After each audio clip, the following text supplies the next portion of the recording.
Shalom, peuple de Dieu. Que Dieu vous bénisse abondamment. Vous tous qui êtes connectés, vous suivez l'émission Voici ma délivrance avec le prophète Paulin. Les longs zambé à Sanxibiso, Tozo Lubela Likambo, il y a repentance. En ces temps de la fin, vous savez que la repentance est très nécessaire. Mais il y a certains points que je vais toucher. Oyo et comme ça que bateau va se repentir pensate. Qu'est-ce qui se passe réellement? Muto sali mabe, mais azoyo kamabe wana et comme le kola vie normal, a comme ko vivre na mabe wana, azo meka ko comprendre te le langue avec ko se repentir. Voilà notre thème d'aujourd'hui, c'est un peu ça. Vous voyez ce qui vient de se passer à travers le monde, na malade oyo yeli bateau, il y a coronavirus. Tout le monde, même au Dobi, qu'ils ont fait du monde, comment ils fait belé, qu'ils ont vraiment un peu secoué. Alors, les gens ont essayé de se poser beaucoup de questions par rapport à ce qui se passe dans la malade Oyo et Yelibatu. Et je vous avais dit dans des émissions passées que ce qui est très important pour le moment, mes frères et sœurs, en ces temps de la fin, il faut que le peuple de Dieu arrive à comprendre que message ya malunga, prière ya mutuya, où il faut tout ça pour le moment, et ça ko bongisa bomo inabiso. Il faut ko bongisa relation nabiso na Zambé. Parce que il peut arriver que lobby kuna koloyes azonga. Mais si nous ne parvenons pas, il y a que ça la repentance dans les malonga et que tosumukaki mais tozokate ko zonga et pas na Zambé. Ça aussi c'est un grand problème parce qu'il peut arriver que yeso azongi lobby mais à cause il y a biloko zo bomba wana lobby yokota na lolate. Ça c'est très important. La repentance est très nécessaire. Nazotanga verset moko awa je crois ezali na 2 Chroniques chapitre 7 verset 14. Bible ezolo baboina verset oyo. Si mon peuple sur qui est invoqué mon nom s'humilie, prie et cherche ma face, et s'il se détourne de ses mauvaises voies, je l'exaucerai des cieux, je lui pardonnerai son péché et je guérirai son pays. Bien-aimé, est-ce que vous comprenez? Je peux prendre ces versets. 2 Chroniques chapitre 7 verset 14. Si mon peuple sur qui est invoqué mon nom s'humilie, prie et cherche ma face, et s'il se détourne de ses mauvaises voies, je l'exaucerai des cieux, je lui pardonnerai son péché et je guérirai son pays. Nous avons un problème. Oyo ezo senga ke natango ya suka tokomi et sengeli mutunoso abongisa comportement na ye, abongisa relation na ye na Nzambe. Et la meilleure façon ya kobongisa relation na Nzambe ezali kokota na nzela ya repentance. Et ça vraiment nzela moko yo mutuno se sengeli akend. Parce que Bible ezali na mokandi ya Romain, il n'y a point de juste sur la terre, pas même un seul. Donc d'une manière ou d'une autre, bisonos tout ça na lolenge tout ça makambu musoso et c'est presque Nzambe te. Alors nous devons nous repentir. Je vous explique mes frères. Bible ezali ba ke Petelo awangana ki Yesu mbala misato. Azo wangana ye et denge et comment makina makomi que avant soso elela okwangana 3 fois. Lorsque soso yeko lela moi c'est moko ya lui on le peut bazala ki na mutubokangi oyo Petro wangana mutu so le bi alibi oyo nazo mona bazala ki na Petro wangana bazala ki na 3 fois soso eleli. Mais lorsque Pierre s'est rendu compte que Aouti Kowangana, qu'est-ce qu'il a fait? Il a pleuré. Alléla. Mayami Suetanga. Tu vois? C'est ça le comportement qu'il faut avoir. C'est vrai que tous les besoin de se santé, nous avons des faiblesses. D'ailleurs, nous en avons tous. Bissonos, nous avons des faiblesses. Mais l'air au se rendre compte que Aouti Kosalama B, qu'est-ce que tu fais dans le moment? Lorsque tu te rends compte que nauti koko isama, nauti kokosa, nauti koiba, na sali kamoko oyo wapi na Bible et pekisama, oyo wapi Nzambe a pekisa. Qu'est-ce que tu fais en ce moment-là? Lorsque Pierre s'est rendu compte qu'effectivement nauti ko wanganaye, Pierre abandaki kolela. Donc akei ko comprendre que na wanganiye. Kolela Pierre alela ki, ezaki kolela, il y a regret. Et c'était une manière pour lui de faire la repentance. Il y a qu'on reconnaître mbeba naye et puis qu'on l'ait pas inazambe. Nebozo mona même l'air. Hier sozo ke dokumenta likolo. Muto apesa ki fongola eza matiete. Apesa Kalik te, apesa Jacques te, mais apesa nani, apesa Pierre. Mais c'est Pierre qui venait de le renier 3 fois. Mais yende mutoazwa fongola. Pourquoi? À mon avis que Pierre a dit la repentance katinaye. Pierre c'était quelqu'un qui pouvait renier Jésus, reconnaître sa faute, ses faiblesses, et puis qu'on l'ait là, qu'on soit pas mayamisu, et puis qu'on dit vraiment que Ezaki Mbeba. Voilà tout ce que nous devons faire en ces temps de la fin. Oh, baby, c'est quelque part, il faut reconnaître.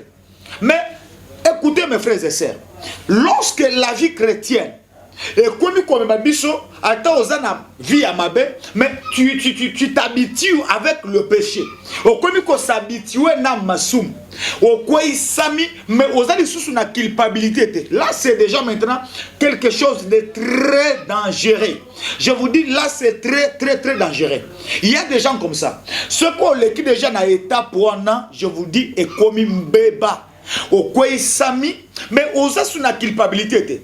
Au stade qui est sous mon lobby, au peut comme ça, monsieur sur l'élo, le pays sur vaccin, monsieur sur lobby kuna, au bakisi, monsieur sur lobby au kuna, donc aux ânes sous na, le lene à cause se reprocher, sans soigner à cause se reprocher, dès que l'eau qu'on est koufika tinayo, et ça moi passe maintenant, au se repentir. Et cela veut dire quoi? La plupart y a battu l'élo. Oh, ils ont mon atta batté, ils ont les cas. Bali bien aimé tika kindumba, bien aimé tika masanga, tika milangwa, tika ayebi ki asala kayango. Mais il n'a jamais pensé, même une seule fois, à que de se repentir. Donc, bazam bateau déjà diable à ça boma bango spirituellement et si ba kufa et bazam déjà ba candidat à enfer. Pourquoi?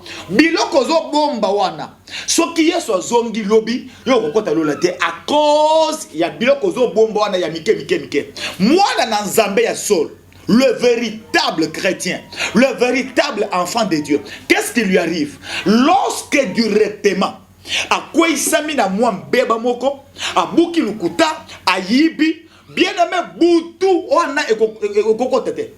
Il y a des gens comme ça. Azo mieux qu'on a culpabilité moko comme pas possible. Aza après yé moko abenga basel nazamé na téléphone, papa, est-ce que je peux te voir? Papa, est-ce qu'on peut causer? Papa, regardez, je viens faire ça. Azo boy avoir même que boutou ana ala la tena lisumu wana. Culpabilité wana azoka moté mezo pela moto na ko la jamais le kambote il faut qu'on comme ça dans Nzambe na tubela wana yeba kaza Nzambe. Pourquoi? Le diable comme le premier tentateur, il nous a toujours tenté. Même Jésus-Christ a été tenté par le diable. Diable a tenté naye mutunyos. Maintenant, même si tu as été tenté, tobenga mo tentation. Okoyi sama kina kindumba na muibi. Okoyi sama quelque chose. Bilembo ya tentation ekota lisama, si ma ya tentation, batu ba ya ko remarquer que non, azaki tenté, mais quand même après tentation, akende ko basala na Nzambe abongisaki. Mais soki yo lelo koisana. Lobi okoisana. Lobi okoisana. Makambo okoisama ki depuis mois passé, nano se repentir te. Moi oyo obakisi mususu. Moi mususu ekoya kuna obakisi lisusu. Moi mususu obakisa et tu es à l'aise. Là, ce n'est pas encore la tentation. La vie à péché est comme une vie nayo. Donc le péché devient toute une vie. Donc ils ont vu au menaka. Oko ça va na kindumba lelo. Le bi obakisa misusu oko ça na mutu mususu. Le bi kono obakisa misusu na kindumba. Le bi kono obakisi péché mususu. Lorsque tu commences à faire de péché d'une manière, il y a répétition. Donc ils ont les sous tentation te. Wane comme vie nayo. O baza bakoko baké baza tenté. C'est lorsque tu es tenté une seule fois, et même lorsque tu as été tenté, tu te sens dans l'obligation que n'a jamais kolala jamais na lisumo yote na comme ça na Nzambe na se repentir. Donc catégorie ya bato bazali o déjà bakomba incrédit baza na notion ya repentance c'était akoko ko isama na mois passé o pe lisusu abakisami akoisami moi mususu lisusu esalemi. Donc ça on ne peut pas parler de la tentation. Parce que on a comme maintenant vu au wapi yo omenaka. Ça c'est un. Mais je vais encore aborder une autre catégorie. Il y a makambo et salike batu bako tramusindo repentance. Ici je vais toucher les hommes de Dieu. Nous les hommes de Dieu, nous avons contribué à l'incrédulité du peuple. peuple oyo lelo et comme peut-être muto asali mo mbeba mais au lieu aluka basali na Nzambe à se repentir au moni muto na kangami kaka azo kendete quelque part c'est parce que nous tous ces comportements qui mabe basali na Nzambe na lolengeni. Imaginez-vous le peuple que vous voyez bana na Nzambe ozomona oyo la plupart baza déçus bazo ko kozonga lisusu ko se repentir ata basali mbeba te. Pourquoi?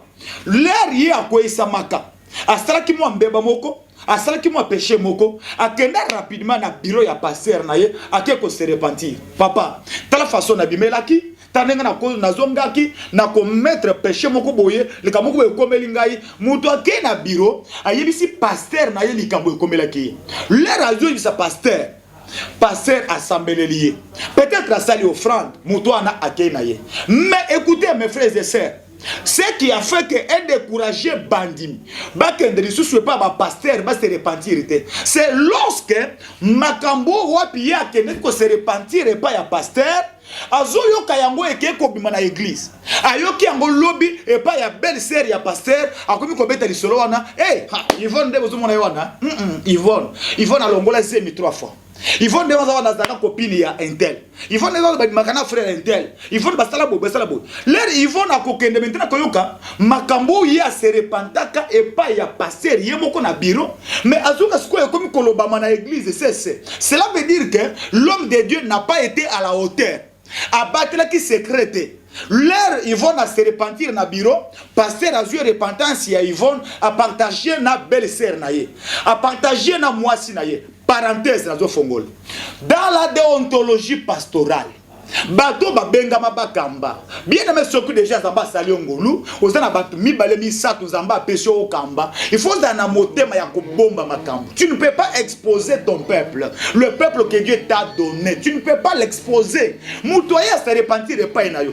Un homme de Dieu qui n'a pas la capacité ya kobomba makambo ya bana na Nzambe, il n'est pas encore digne ya kokamba. Parce que kokamba eza bongo. Oko solo pena mobali, ayebisho makambo. Oyokiti me quand tu balances ces choses, on comprend que makambo, ce qui moi si na ya yoki yango, bago panzana. Est-ce que c'est important? Ok, donc moi si makambo mbali ayebisa kiyo. C'est ça aussi sens ya bokambi, kokamba batu yango wana. Omoni ke batu baza mapasa, c'est vrai. Bago potana, bago kabona. Je pense qu'ata boza mapasa, ce qui na yambi bino mutuna tournaye, je ne serai pas obligé de te dire repentance ya muninga parce que aux avis na ye privé. Alors c'est ça ce comportement qui a fait que la plupart des pasteurs dans Nzambe mususu bisonde to contribuer na incrédulité ya peuple. Si la plupart bazoya te ko se repentir na masumu basala parce que biso tote qui va se créer à repentance et le peuple est déçu et le peuple est dans une déception totale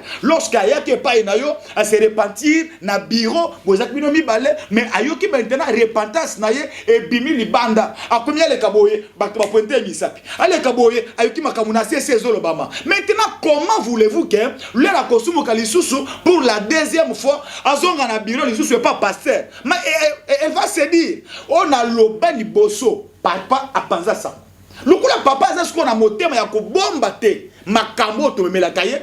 Au contraire, je dois rester na ko nangai. Donc ce qui makambo na bozo remarquer que tozo bete c'était bien aimé dans le Seigneur. Ngonge komi muke bato ba se repentir, bato ba se repentir, ya ko se repentir, mais les gens n'arrivent pas à se repentir à cause de toutes ces réalités. Je crois que vous êtes à la maison, vous me suivez et vous me donnez raison. Les hommes de Dieu, nous devons nous ressaisir. Et plus incrédulité aux côtés de notre peuple et que les bota oyo zamba zos de la base se repentir bazio ko se repentir et raison na bango comique na ba pasteur bisika ba se repentaka makamu na bango zo panzana alors ba préférer ba bomba. Là nous allons contribuer na échec na bango peut-être masumu na bango nyonso bango basala et qu'est-ce qu'on a mis tout ya ba pasteur o ba kokaka ko bomba secrète o ba sali ke ba sunga diable maintenant peuple ba komi ba sali masumu ba yo se repentir. Mais je voudrais aussi dire quelque chose et pas à peuple.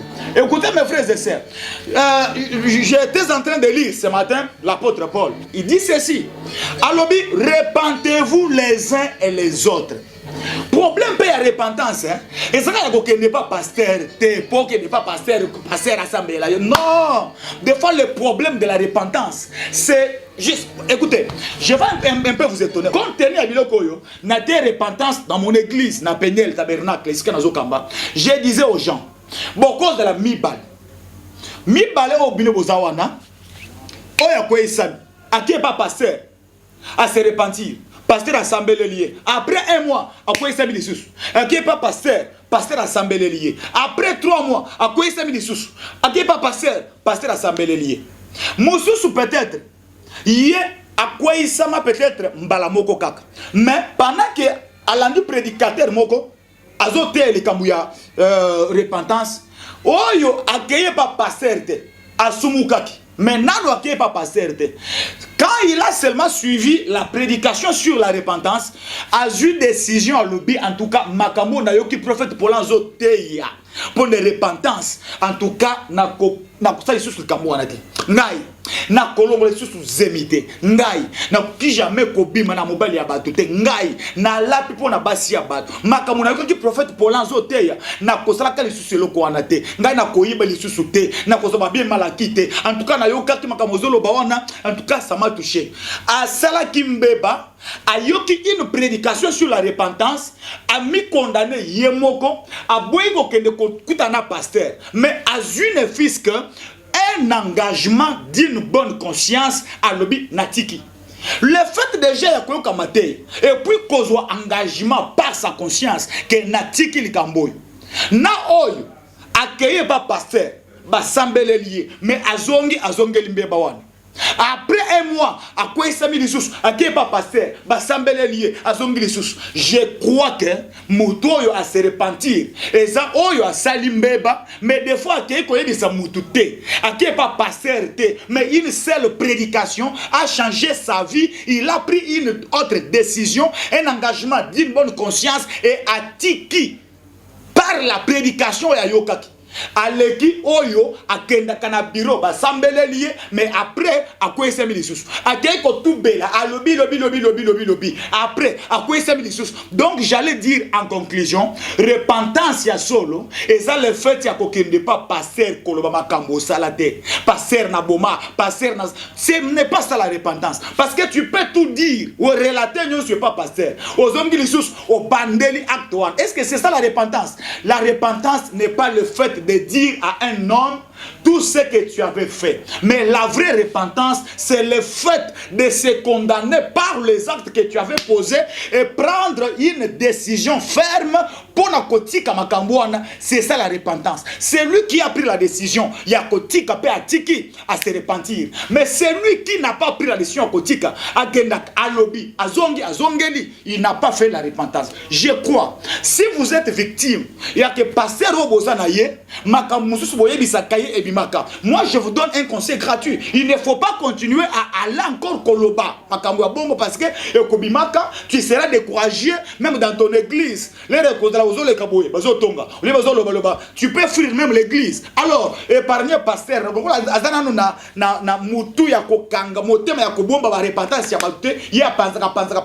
Il y a aussi même d'autres pasteurs. Je crois que nous sommes parmi bateaux. Donc, les camours qui sont l'église, ayoki yango yesu ki aleki na chair azo poata batu na chair makambo ezo na chair oh mais makambo maki na bureau na ibisa ngo papa akomi na chair do sentir ba mate ya ba mwakila biloko wana ezo décourager ba na nzambe mate ebimi yo mo sentir que en tout cas makambo yo eza makambo maki tout le monde dit ah wana bazo bokela Yvonne wana bazo bokela Jackie wana bazo bokela Anto ozo mona biloko wana. Et si vous savez que pasteur bozana yedo papa na biso papa oya bozana yo zamba pese bino azana lolenge wana bo épargner ye.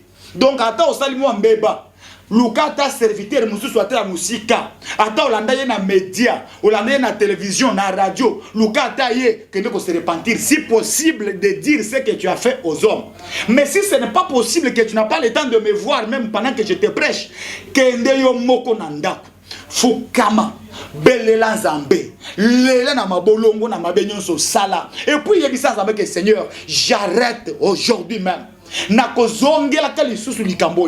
J'ai suivi la prédication et je me condamne d'avoir commis cet acte. Mais natiki yango pona libela, pesanga makas, pesanga makoki, pesanga boanya, pesanga mayele, nakozonge le sous likambo anete. Et dès que tu prends cet engagement par la prière, toi-même dans ta chambre, il y a des repentance ya mounen. Oh leli boso na nzambe, oh leli, aux yeux décision wana, bien aimé, attends le prophète pour l'inte. Attends que se repentir te pas ya pasteur mayo. Le fait ya que regretter acte wana au tiki yango, je te dis c'est déjà la repentance. Ce qui est soit zongi, quel que soit tout ce que tu avais fait, il t'a déjà pardonné et tu le verras au ciel. Que Dieu vous bénisse abondamment. Je crois que nous avons message moko awa, tous un problème, il y a confinement. Nous n'avons pas vraiment le temps, il y a kokende vraiment dans l'église. Je voudrais dire à l'église, corps du Christ, bien-aimé dans le Seigneur, tokota na mozindo ya koye banzambe. Et loko bakangi wana, eza église te. La vraie église, mutu moko ko kanga yango azate. La vraie église, eza zoto na yo, motema na yo. Bakangi ne ba temple, bakangi ba ndako tovanda kawana. Ndako wana nzamba vanda na banda kutoza wana te. Ezaka ka esika to fute laka, to tonga ba manzanza wana to tie yango, po soki mbule beti to polate. Soki moi makasi ebimi, eziki se bisote. Nde biloko bozo mona wana eza église au fait, eza penza biloko wana ndako na zambete. Non to bata mikaka. Église et kangamite jusqu'à présent, je vous dis que église yankolo muto akangi yango azate. Bo misala ba pasteur na banda kuna bino. Bo misala ba prophète na banda kuna bino. Bo sambeli papa tiaba na maboko, sambela bana. Na ba prière na bino ya banda, bo yemba. Bo sala ba cantique. Bo kumisa nzambe. Muto moko azapre zwa Bible teya. Bo cultive culte na banda kuna bino. Bo sambe na banda. Papa sambele la bana. Bible zoloba que il nous a déclaré un royaume de sacrificateurs. Depuis elamba ya tempelo et pasukaki. Secret dans les sous-soutés. Nyonso to sala kaboko ko sala yango. Ne soyez pas trop dépendants. Bon dépendre quand que pas biso. Un jour je disais aux gens na Peniel dans notre église. Je disais aux gens, ne soyez pas tellement fanatiques. Au lieu que moi, fièvre ya mouké na boutou, tu prends le téléphone, tu dois m'appeler à Ine. Au lieu que moi, fièvre ya mouké, moi, na seulement fièvre, Daddy. Mais vous savez, tu peux appeler un jour Daddy téléphone et Kangami parce que c'est un homme. Daddy peut tomber malade. Daddy peut manquer peut-être les courants chez lui à la maison. Téléphone est déchargé à Zamoutou. Pourquoi vous passez tout votre temps lorsque tu es menacé dans mon monde pasteur, prophète Paulin. Non, je suis un homme. Un jour tu peux m'appeler aux United. Tu peux m'appeler peut-être na Beli, peut-être le téléphone est les capté parce que je suis un homme. Jérémie 33, Bible Zoloba, invoque-moi. On n'a pas dit appelle ton pasteur. Quand tu as un problème, la Bible dit invoque-moi, je te répondrai. Il n'y a pas un intermédiaire entre toi et ton créateur. Que voulez-vous qu'on vous dise? Il n'y a pas un intermédiaire. Je vous dis, mes frères et sœurs, il n'y a pas un intermédiaire entre yo na papa na yo Zambé, ton père, ton créateur, c'est Dieu. Et ça n'a montré qu'il faut jouer médiation te. Pour yo sur la Zambé wana, on les quelque pas prophète Paulin. Pour MC Likambu, on belle intervenir, on les canacadans. Moi je deviens qui? N'est-ce pas comme est-ce qu'on a intermédiaire? Non. Ayez la responsabilité de croire que Dieu est mon père. Il est mon père. Ce qui n'a béni à Koyoka. Ce qui n'a gangi à Koyanola. Ce qui n'a sengi à Kopesa. Quand tu as un petit problème, au lieu de penser à moi, pense à Jésus. Appelle Jésus à tout moment. Voilà pourquoi dans vos cultes maintenant, je crois que vous avez compris l'importance de cultiver une relation avec le Seigneur. Et non une relation avec le pasteur, avec le prophète. Non. bobongisa relation na Nzambe likamwe komelio kokozanga na uta mingi ya kobenga ngai te benga na yo Nzambe fukama belela ye sambela chabana maboko déclarer mosala ba prière na bandako ba prière na makasi Nzambe a quoi assister bino. Il est là où vous êtes. Je crois que c'est très important. Nathan y a confinement. Mais je crois par rapport à la communion fraternelle, to komi presque na souka, comme na biso ezaki to sambela kana église Peniel, chaque mardi, chaque jeudi, chaque samedi na dimanche. Tous on a 4 séances, il y a une prière par semaine. Tous on sambela mardi de 15h à 18h. Jeudi de 15h à 18h. Samedi, tout ça, de 7h à 14h30. Et dimanche, de 8h à 8h à 10h30. Mardi, de 15h à 18h. Jeudi, de 15h à 18h. Samedi, de 7h à 14h. Dimanche, de 8h à 10h30. Vous pouvez nous appeler à tout moment pour intervenir. Là où il faut intervenir. Mardi pena jeudi nde nasalaka ba prophétie pena yambaka. Vous avez posé to solana yo, vous avez un problème, vous avez une directive, orientation prophétique, je suis là pour vous aider. Adresse na biso tozali na Bandalungwa, na commune ya Bandal, avenue Syrie numéro 170. Dans la commune de Bandalungwa, Tozana avenue Syrie numéro 170 na Bandal Molar. Référence na biso ezali Wenze ya Molar. Dès qu'on komika kana Wenze wana ya Molar ya Kimbondo, obezo benga marché Lumumba. O komi déjà na Molar, o komika na Wenze ya Molar, marché Lumumba. Au Tuni avenue Syrie, c'est la grande avenue. Et ben na Wenze Keti et Kati City Inga Keti na maison communale. C'est ça l'avenue Syrie. Nous sommes sur cette avenue numéro 170. Nazo Bandela. Église Peniel. Oyezo Kamana prophète Paulin, tous en avenue Syrie, numéro 170, na commune ya Bandalungwa, na référence ya Wenze ya Molar.